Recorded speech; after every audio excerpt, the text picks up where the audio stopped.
The prehistoric world. Primeval landscape. The Earth spins in space, uninhabited as yet by man, yet not without living creatures. Vegetation covers its surface, a host of plants that flower and die. Insects, one of the oldest forms of life, are already rampant on the planet even before it has stopped spitting smoke and fire.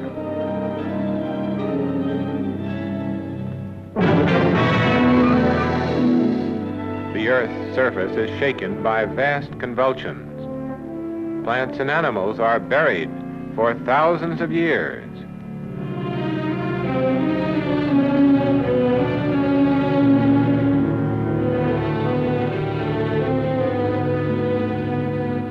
From the fossil remains of insects, we can see that their forms have remained unchanged over millions of years.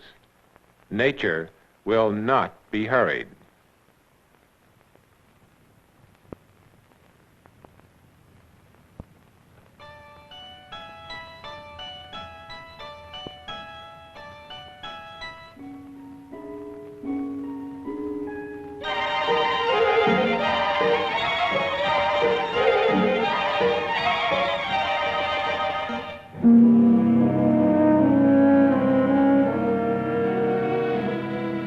The Earth is visited by searing droughts and devastating floods. The waters cover it. In the shades of primeval firs and palms, the giant saurians struggled for existence. Nature's experiment with size. Yet they too, in time, went under, but the insects remained. They lived on to see the coming of man.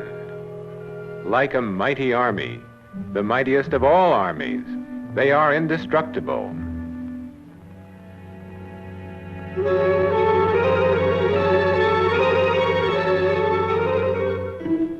They make their home on land and in the water.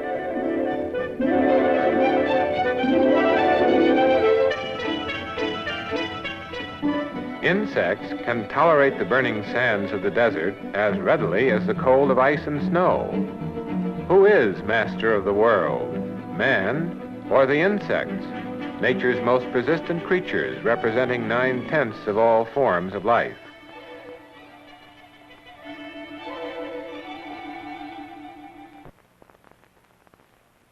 Nothing stops the insects. They are utterly ruthless in their lust to destroy. This precious tapestry, for instance, is to them as welcome as an ordinary suit to roam and gorge to their heart's content. Let us look closer. Take a sample of the matter eaten by the moth. Mix it with water and examine it under the microscope.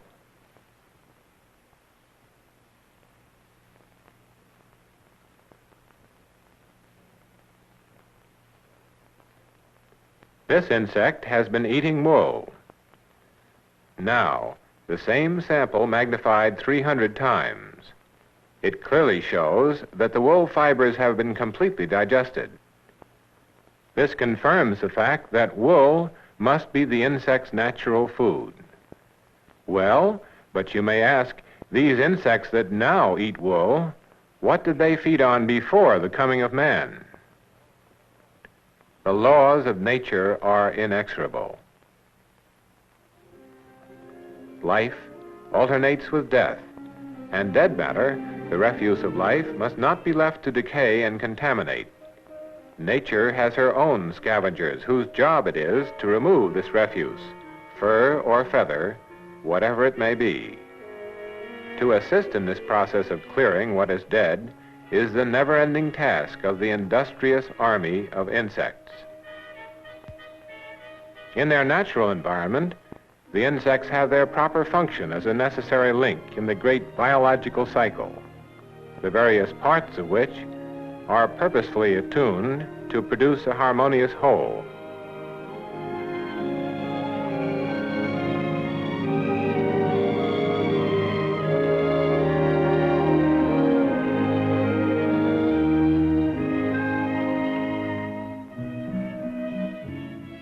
man, since he was driven out of Eden, has been compelled to earn his bread in the sweat of his brow.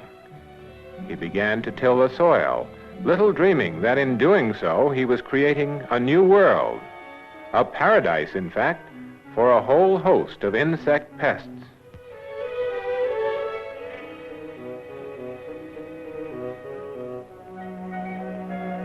Besides food, man requires clothes.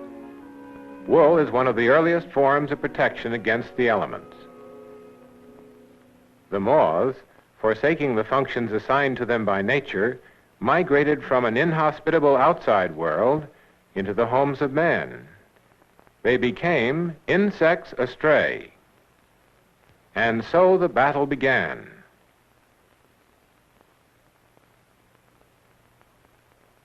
The adult moth, as every housewife knows, doesn't eat. His only purpose is to reproduce his kind. After mating, the female lays her eggs, placing them one by one in a carefully chosen spot.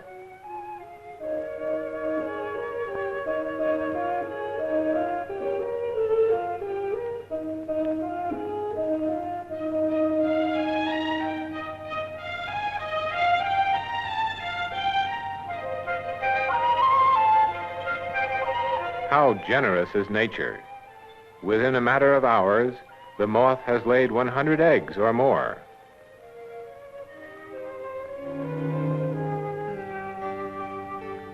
Species can be distinguished even at this stage. The variety of shapes is endless.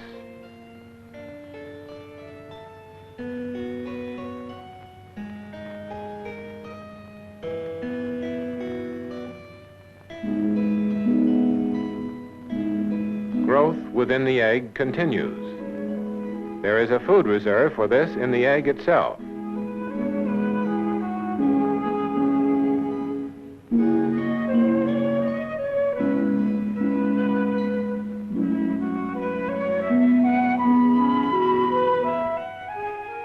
In a few days, the grub hatches out and starts to spin at the same time it begins to feed, with a very hearty appetite. Now the visitor becomes both a pest and a thief. Feeding ends only when the grub is ready to mature into adulthood. That strange and complex phase in the life of many insects. Within the chrysalis, the future moth can be clearly seen.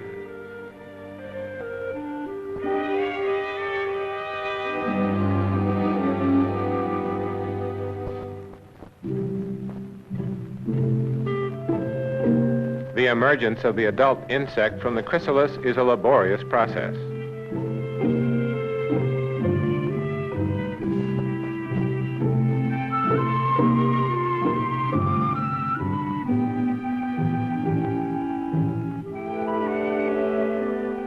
Out at last. Each limb is tried out separately. Legs, antennae, wings.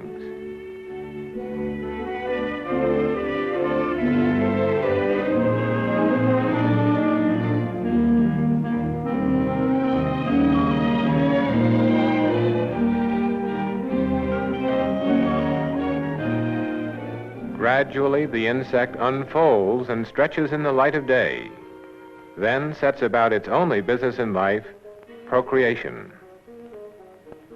This is but one of many kinds of moths that are harmful to woolens, and moths are not the only culprits.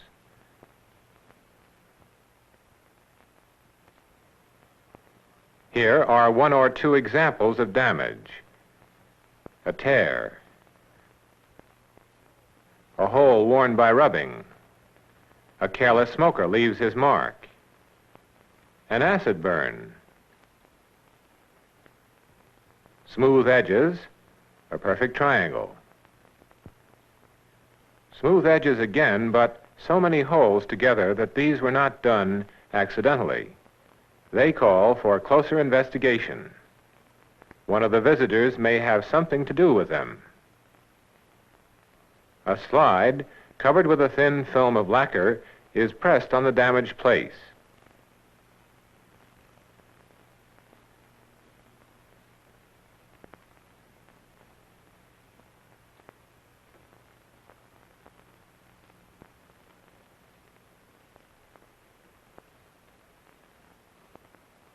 Aha, what's this sticking to it? It certainly doesn't look like a part of the wool. The biologist tells us that these are the so-called cordo hairs of the carpet beetle larvae. That explains the smooth edges which definitely would not have been left by moth grubs. And yet, there is something rather fascinating about this tiny creature.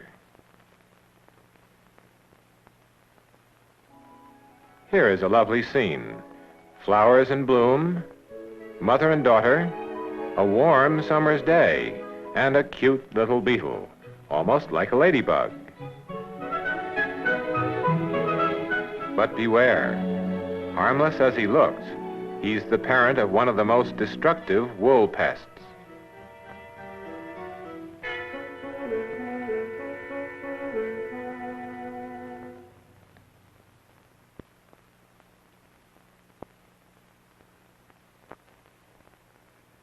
These attractive insects are carpet or fur beetles, so called because of their preference for furs and carpets.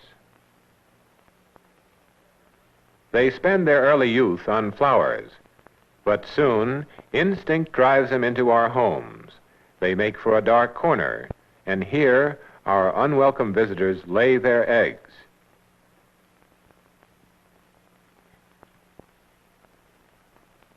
The child's delight becomes the housewife's fright. Soon the grubs hatch out and devour the wool around them with a firm and hearty appetite. All these insects go through the same life cycle, from eggs to grub, from chrysalis to adult.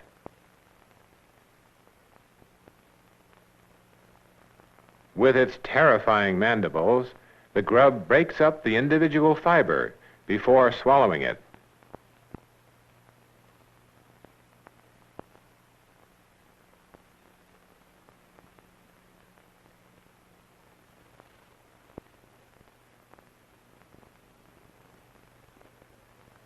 Here is a mixed fabric consisting of wool and rayon. Not even this material is proof against these pests, the moth grub, the carpet beetle grub, or the fur beetle grub. Nothing is safe from their vigorous appetites. The smaller the quantity of wool in the fabric, the more the insect has to damage in its search for food.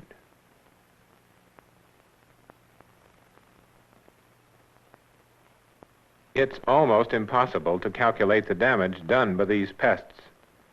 The total, year by year, all over the world, is something like 1,000 tons. This is just a figure, of course, but we can give it substance by saying that 1,000 tons of wool is enough to clothe 1 million people. And what about the irreparable damage done to valuable carpets, tapestries, and to museum pieces?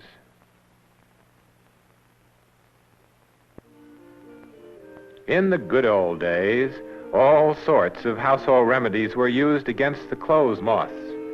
Camphor, naphthalene, pepper, and so on.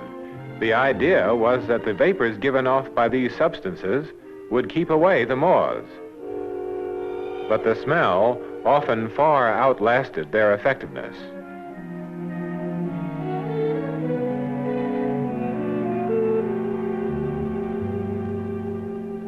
A new approach was needed to this problem. Might it not be possible to get at the root of the evil by interfering with the insect's food? Supposing wool could be so changed that it could no longer be eaten by the grubs, but at the same time retain its other properties. For instance, by evolving a chemical as fast as the fastest dye that would penetrate the wool fiber and be released only in the process of digestion. In other words, make it moth-proof for life. That was the obvious way. The idea had already occurred to someone as far back as the 18th century. It was Reaumur, whose name we remember in connection with thermometers. What is less well known is the fact that Reaumur was the first man to concern himself with the problem of moth damage to wool. But he was born before his time.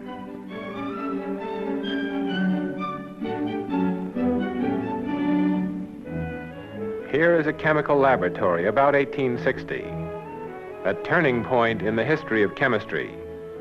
Natural dyestuffs were being superseded by the new synthetic ones. In this important changeover lies the key to the solution of our problem. Today, we have an unending variety of dyestuffs at our disposal, and there are vastly improved fastness to light, heat, and washing and brushing.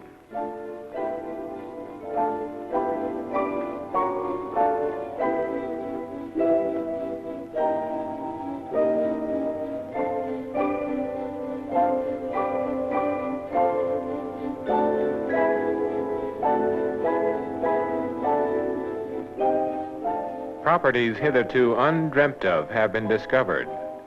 Certain dyestuffs can even kill insect pests that feed on wool. But are these dyes fast when applied on wool? For that is one of the first requirements.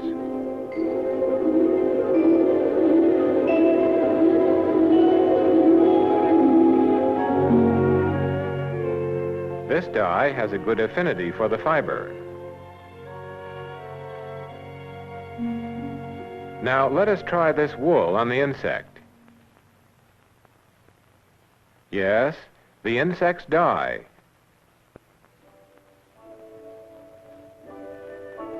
But could the lethal dye stuff be made colorless and without impairing its other properties? Many and complicated were the experiments which were carried out.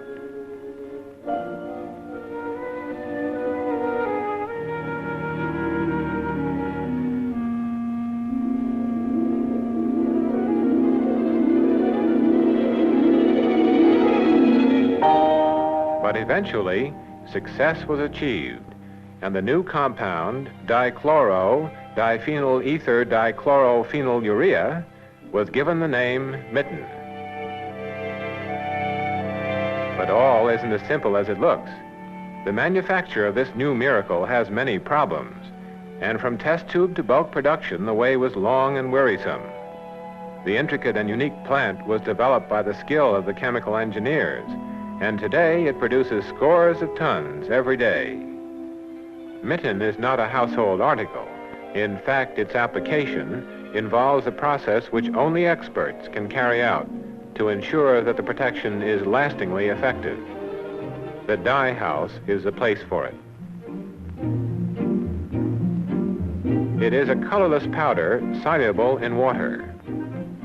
The prescribed quantity is carefully weighed out and dissolved in plenty of boiling water. It is boiled up until a clear solution is obtained.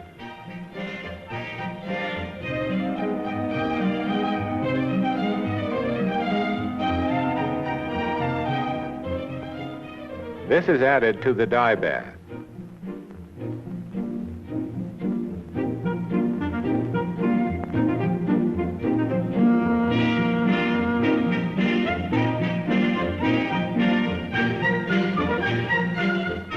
Acid and dye stuffs follow in the required amounts.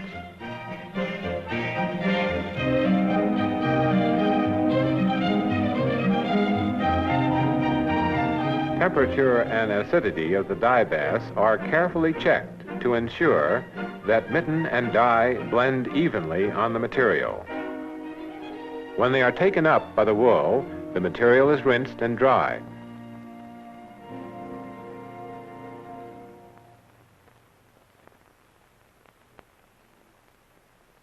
A piece is cut off and sent to the laboratory for testing.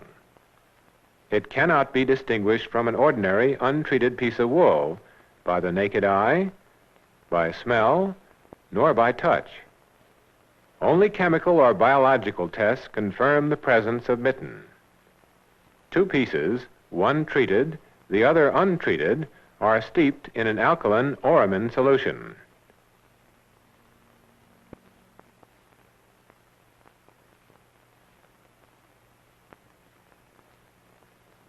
Under an ultraviolet lamp, the treated piece fluoresces.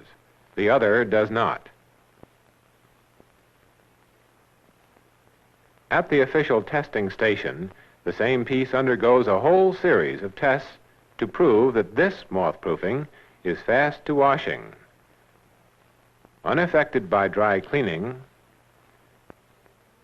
resistant to intensive brushing and scrubbing,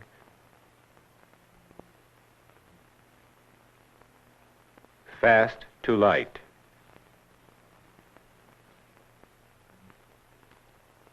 But in the end, the proof of the pudding is in the eating.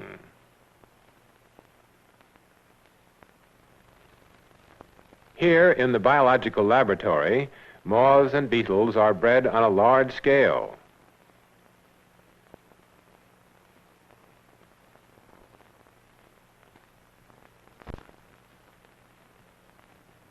A certain number of grubs are counted out and placed on treated material in these 3 tins.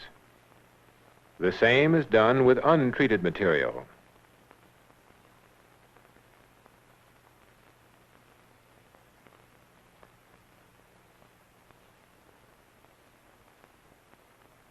The grubs are left on the treated and untreated patterns for 2 weeks in identical conditions under thermostatic control.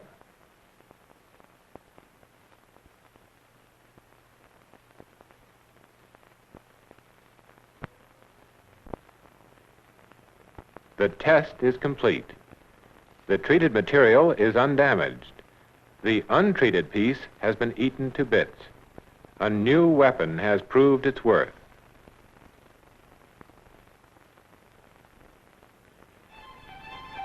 But seeing that this moth-proof material cannot be distinguished from untreated wool, how can we recognize articles that are Mitten processed?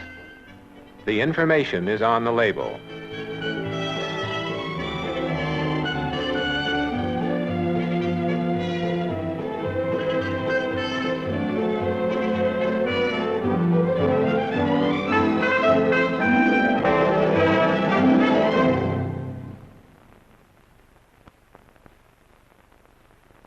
This label is backed by a worldwide organization of testing laboratories which examine the output of Mitten moth-proof goods wherever they are made. But in addition to its service to the industry, this testing is in itself a form of research paving the way for new discoveries.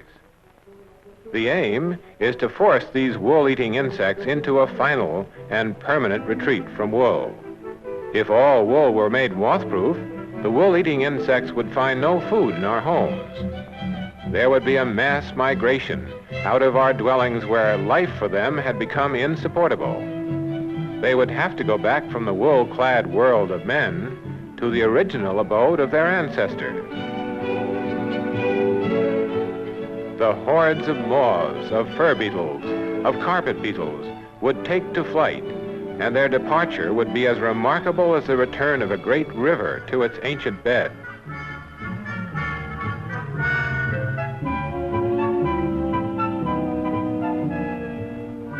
The wool-eating insects would no longer be astray. They would be thrown back upon their original functions, which was the removal of dead matter. No longer is it necessary to fear the moth. Wool can now be rendered moth-proof during manufacture.